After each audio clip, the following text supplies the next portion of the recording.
Unayetusikia popote pale ulipo, Mungu wa mbinguni akubariki sana kwa kupata neema ya kuwa mzima. Hata unaweza ukakaa vikakalika, unaweza ukala vikalika, unaweza ukapiga stori. Hiyo ni neema ya pekee ambayo Mungu amekupa.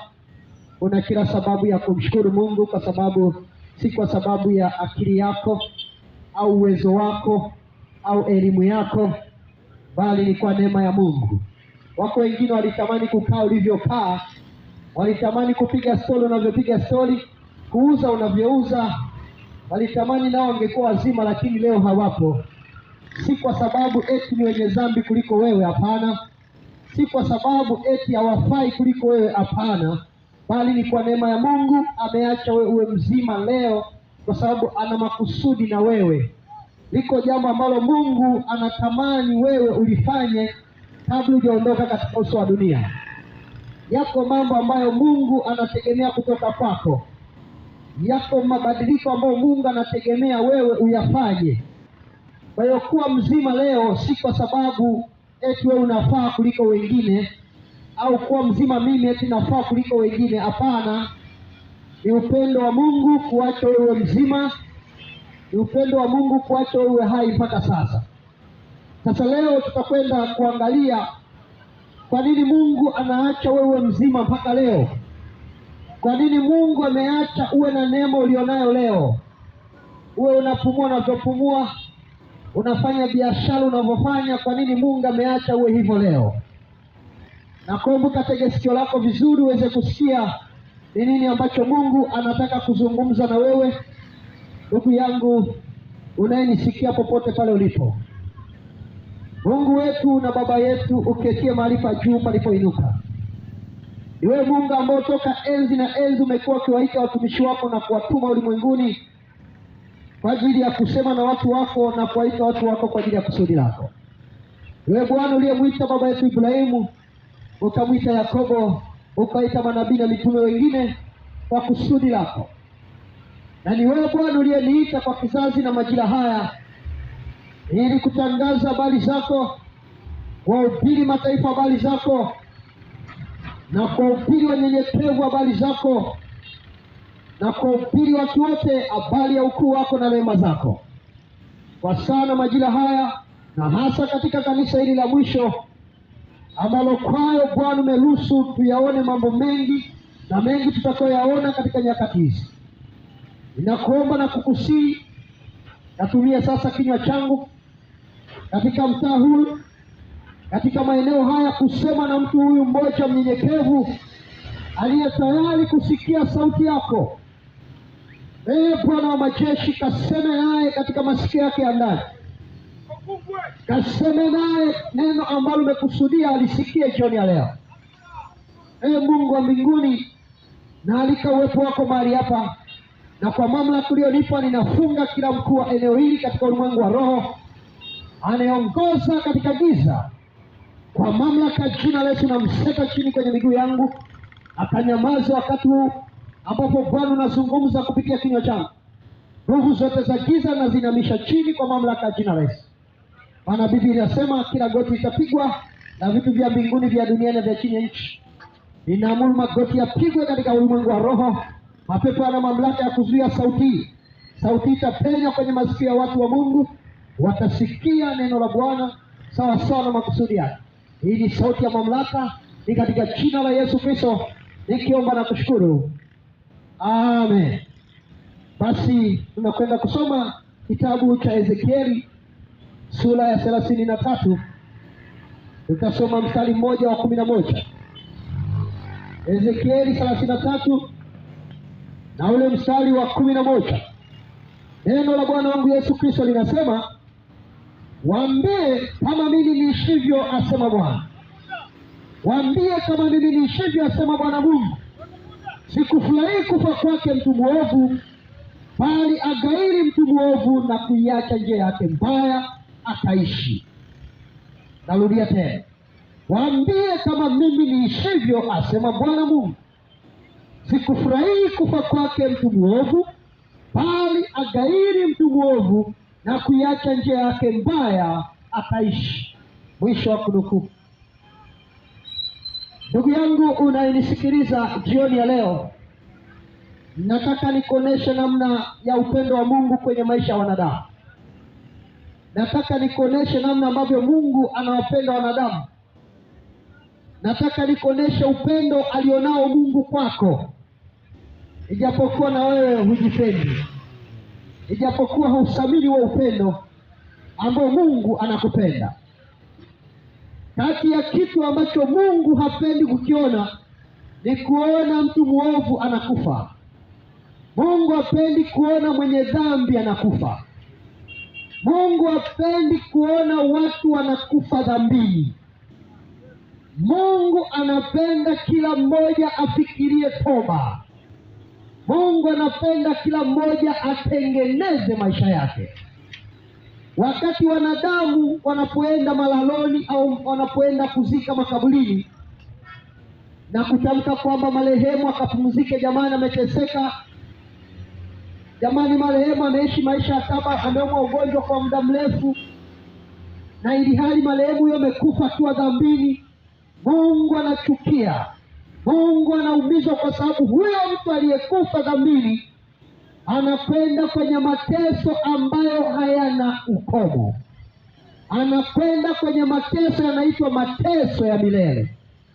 Sasa wakati wanadamu anasema marehemu apumzike kwa amani, raha ya milele umpe Bwana na mwanga wa milele umwangazie, hawajui aendako huyo mtu.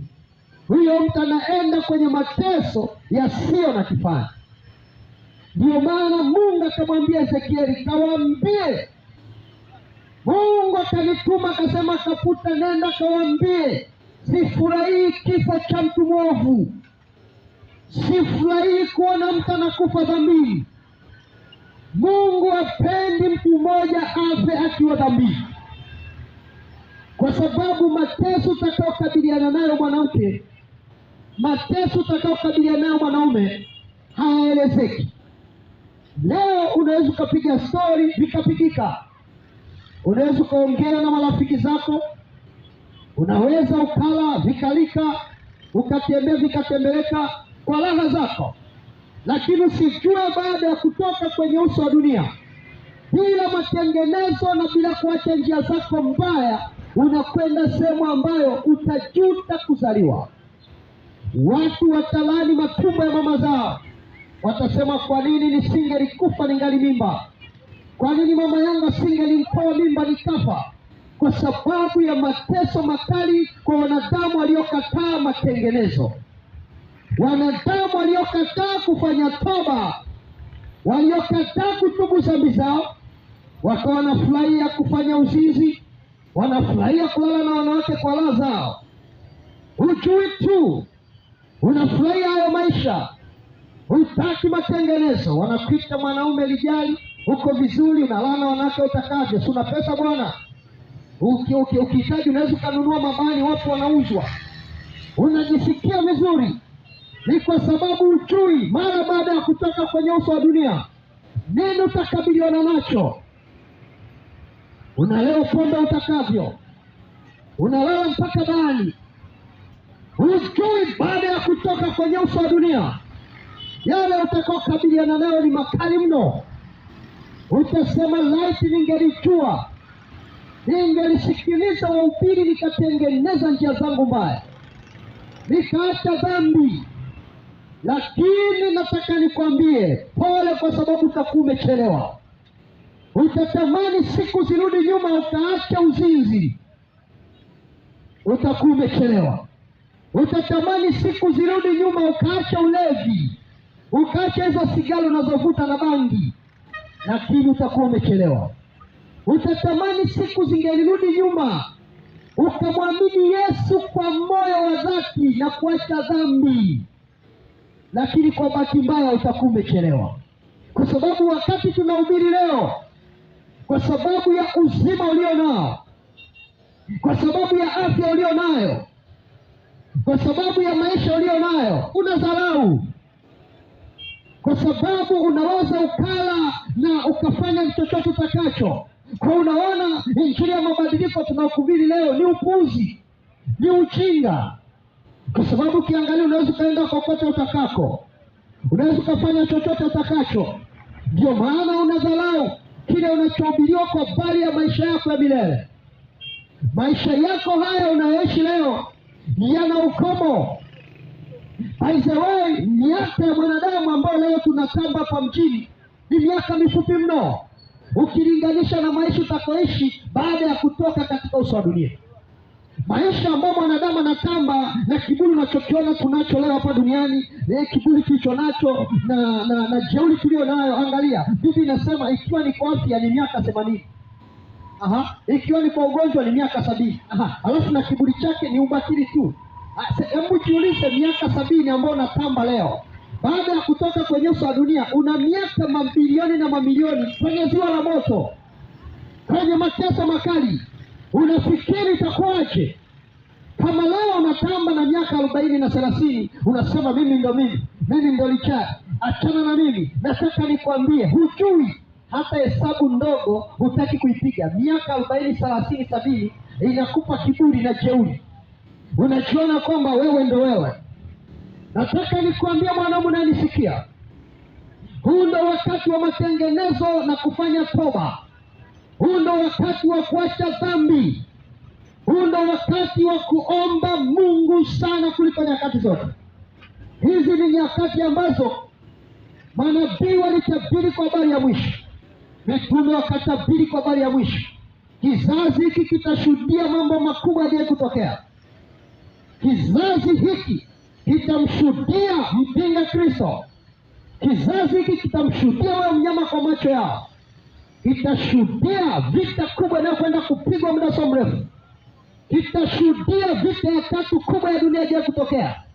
Maana kimekuwa kikisoma kwenye historia, mara kulikuwa na vita ya kwanza ya dunia, mara ya pili ya dunia. Kinakwenda kushuhudia vita ya Biblia imeita vita ya Gogu na Magogu. Utakwenda kushuhudia kwa macho yako.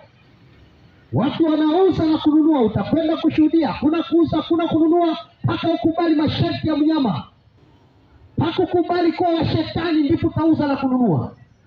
Lakini leo unaambiwa kwa habari ya kugeuka, unadharau. Majira yanakuja ambayo utalazimishwa umkubali shetani, ndipo uendelee na mifumo ya dunia. Atakwambia ili uweze kuuza na kununua, kubali masharti ya mnyama. Kwa sababu umemkataa Yesu na unapenda maisha haya, utakubali masharti ya mnyama. Utasema mnyama, ile jambo ni jambo zuri, kwa sababu utaki. Ni kizazi kinakwenda kushuhudia mabadiliko makubwa yajayo kutokea. Nataka nikwambie mwanaume unayenisikia na mwanamke unayenisikia, unaweza ukajiona wewe ni mjanja kwa sababu ya dhambi unayofanya, lakini shetani amekufumba, amekunyima kukuonesha gharama utakayoilipa. Amekunyima gharama. Wanakupongeza, una mke, una wake 2 watatu huko kwa raha zako, wanakupongeza kwamba wewe ndio mwanaume.